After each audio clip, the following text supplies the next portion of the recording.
নমস্কাৰ আপোনালোক সকলোকে মোৰ ইউটিউব চেনেল টিচাৰ্ছ কৰ্নাৰলৈ পুনৰ এবাৰ স্বাগতম জনাইছোঁ। আজি এটি খুবেই গুৰুত্বপূৰ্ণ ভিডিঅ'লৈ আপোনালোকৰ মাজলৈ আহিছোঁ। কাইণ্ডলি ভিডিঅ'টি শেষলৈকে চাব, চাই ভাল পালে লাইক এণ্ড শ্বেয়াৰ কৰিব আৰু চেনেলটি যদি এতিয়াও ছাবস্ক্ৰাইব কৰা নাই কাইণ্ডলি ছাবস্ক্ৰাইব কৰিব। আমি সকলোৱে নিশ্চয় গম পাইছোঁ যে বিদ্যালয় পৰ্যায়ত যি প্ৰাৰ্থনা সভা বা প্ৰাতঃ সভা আমি অনুষ্ঠিত কৰোঁ, সেই প্ৰাতঃ সভাৰ কাৰণে স্কুল শিক্ষা বিভাগৰ ফালৰ পৰা যি গাইডলাইন দিয়া আছে, সেই গাইডলাইন ফ'ল' নকৰি পেলাই তাৰ বাহিৰত গৈ কিছু কৰ্ম বা কিছু এক্টিভিটিজ বিদ্যালয় পৰ্যায়ত প্ৰধান শিক্ষকজনে কৰাৰ বাবে সেই প্ৰধান শিক্ষকজনক আমাৰ শিক্ষা বিভাগৰ যি এলিমেণ্টাৰী এডুকেশ্যন ডাইৰেক্টৰ মেডাম আছে তেখেতে ছাছপেনশ্যন কৰিছে আৰু লগতে সেই বিদ্যালয়খন থকা ক্লাষ্টাৰটিৰ যি CRCC চাৰ্জত আছে তেখেতকো ছাছপেনশ্যন কৰিছে।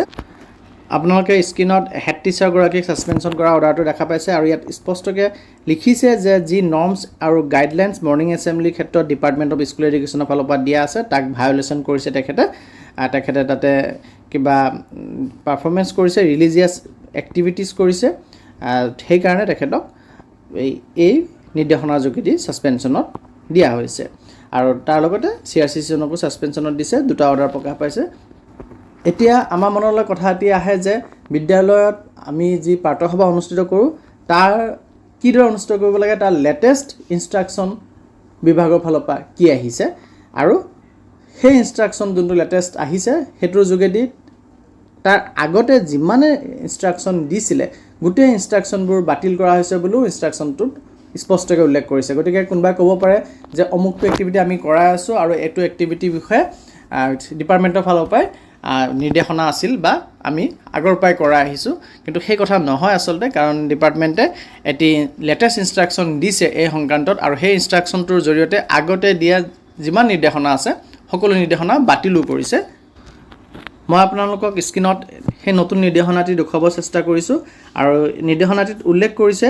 চাওক যে the department of school education hereby issues the instructions for morning assembly for all the schools under this department, যে স্কুল শিক্ষা বিভাগৰ অধীনত থকা সকলো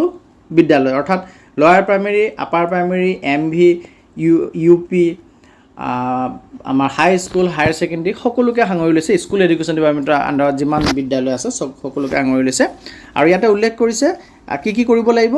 conduct in a discipline and systematic way, সদায় মৰ্ণিং এছেম্বলিটো এটা ডিচিপ্লিন মতে হ'ব লাগিব আৰু ছিষ্টেমেটিকলি হ'ব লাগিব। বিত কৈছে যে সকলো শিক্ষক আৰু ছাত্ৰ ছাত্ৰী তাত অংশগ্ৰহণ কৰিব লাগিব, অৰ্থাৎ মৰ্ণিং এছেম্বলি চলি থাকিব, ল'ৰা ছোৱালী আহি আছে জইন কৰি আছে, শিক্ষক আহি আছে জইন কৰি আছে, সেইটো নহয়। মৰ্ণিং এছেম্বলি আৰম্ভ হোৱাৰ আগতে সকলো শিক্ষক আৰু ছাত্ৰ ছাত্ৰী যাতে বিদ্যালয়ত উপস্থিত হয় সেইটো নিশ্চিত কৰিব লাগিব।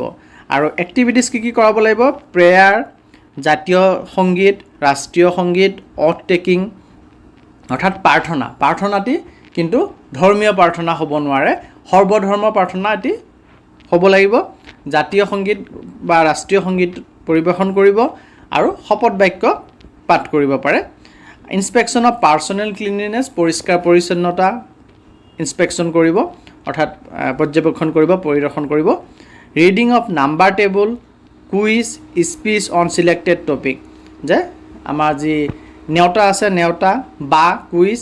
বা স্পীচ বক্তব্য দাঙি ধৰিব কিছুমান নিৰ্দিষ্ট কৰি দিয়া টপিকৰ ওপৰত।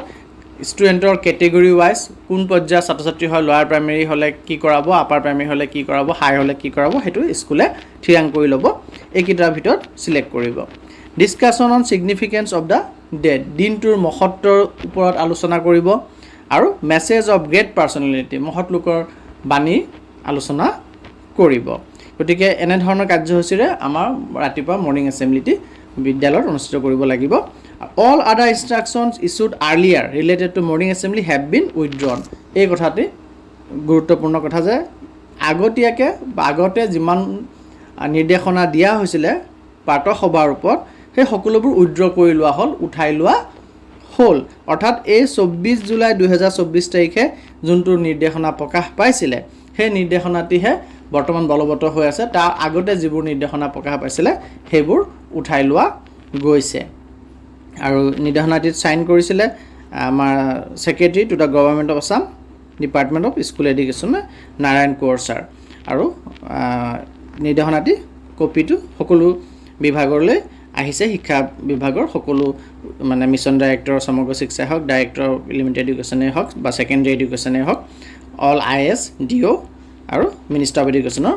পাৰ্চনেল ছেক্ৰেটাৰীলৈকে গৈছে গতিকে এই নিৰ্দেশনাটি 24 জুলাই 2024 যোৱা বছৰ প্ৰকাশ পাইছিলে আৰু এই নিৰ্দেশনাটি